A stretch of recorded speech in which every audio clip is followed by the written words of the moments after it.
Today, our topic is all about investigating graphs for primary data. But before that, so let us recall about the two types of data.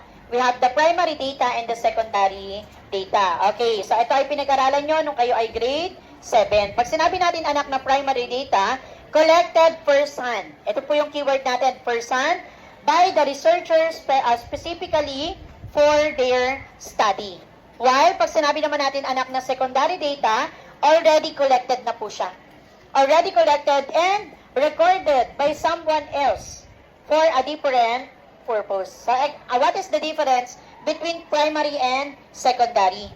Pag sinabing primary anak, yung mismong researcher, yung kukuha ng data sa kanyang, okay, kung sino man yung isa-survey niya, kung student man or yung mga tao sa paligid niya, then pag sinabi nating anak na secondary data, ito ay already collected na. For example, yung population sa Pilipinas, di ba? Collected na siya. Bakit? Kasi through census, ano ba yung census? Yung may taong nagbabahay-bahay, tinatanong kung ilan kayo sa pamilya, iyon ay survey ng government natin sa Pilipinas para malaman kung tumataas ba yung number ng population natin or bumababa. Okay, pero patagal ng patagal, pataas din ng pataas ang ating population. So, yun po yun. Pag sinabing primary data, tayo magkakalap ng datos. Pag sinabing secondary, meron ng datos, pwede na nating kunin. Saan po nanggagaling yung mga datos na yon? Pwedeng sa, ano-ano yung mga sources natin? Pwedeng sa books, pwedeng journals, pwedeng government reports, or online databases. Diyan ang gagaling yung mga data ng secondary. Then, pag sinabi naman natin anak primary data, ito ay directly obtained through methods like, tayo gagawa niyan, yung researcher. Like, magsasurvey ka, mag-i-interview ka, mag-experiment ka, or pwedeng based on your observation. Okay, do you understand the difference between the two data? Again, when we say primary, sino magkakalap? Okay, the researcher. Kung ikaw gusto mong mag-conduct ng study, ikaw mismo yung kukuha ng mga data. And then, pag sinabi secondary, ito ay already collected na po. Familiar ba kayo sa figure na nasa screen? O, anong tawag natin dito?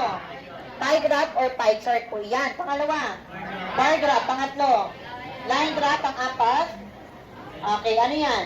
Stem and leaf plot. Ito yung grade 7 kayo, kung naaalala nyo. Okay, so let us define first the meaning of pie graph.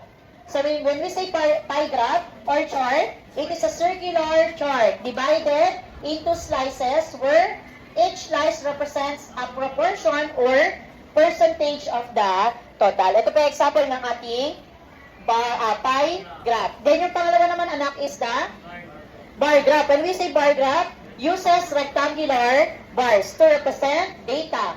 The height of or the length of the bar corresponds to the data value, making it easy to compare categories. So dito anak sa bar graph, meron tayong pasok ulit si y-axis at si x-axis. Okay, dito sa x-axis, ito yung category. Example, ng category, mga favorite colors, ito yun.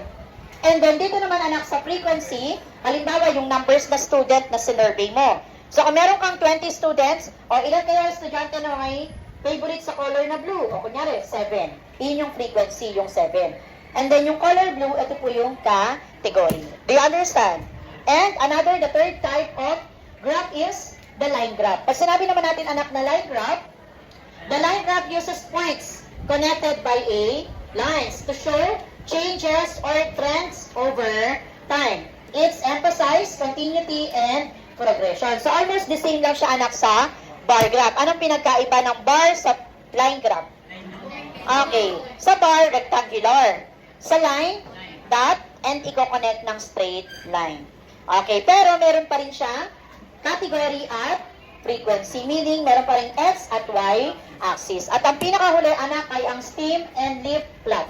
So, kung familiar kayo, pinag-aralan nyo to ng grade 7. Pag sinabing stem and leaf plot, a stem and leaf plot is a way to organize and display the data. Meaning, lahat ng data isusulat mo at i-organize. So, ano ilalagay anak sa stem?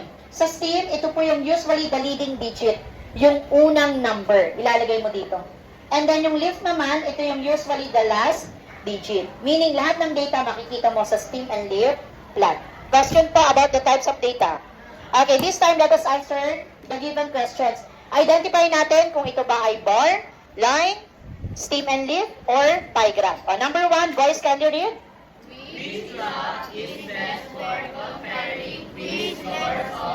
Okay, who wants to answer? Ano ka daw kaya yung graph na pwede natin gamitin to compare?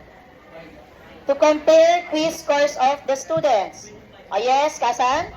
Okay, very good. That is a bar graph. Kasi mas madali nating ma-identify, no? Next, number 2. Which graph shows data changing over time? Orojero. Very good. That is a line graph. And for number 3, which graph shows parts of a whole? Vernales. Okay, pie graph. And for the last one, which graph keeps the actual data values? Yes, anak. Okay, stem and leaf plots.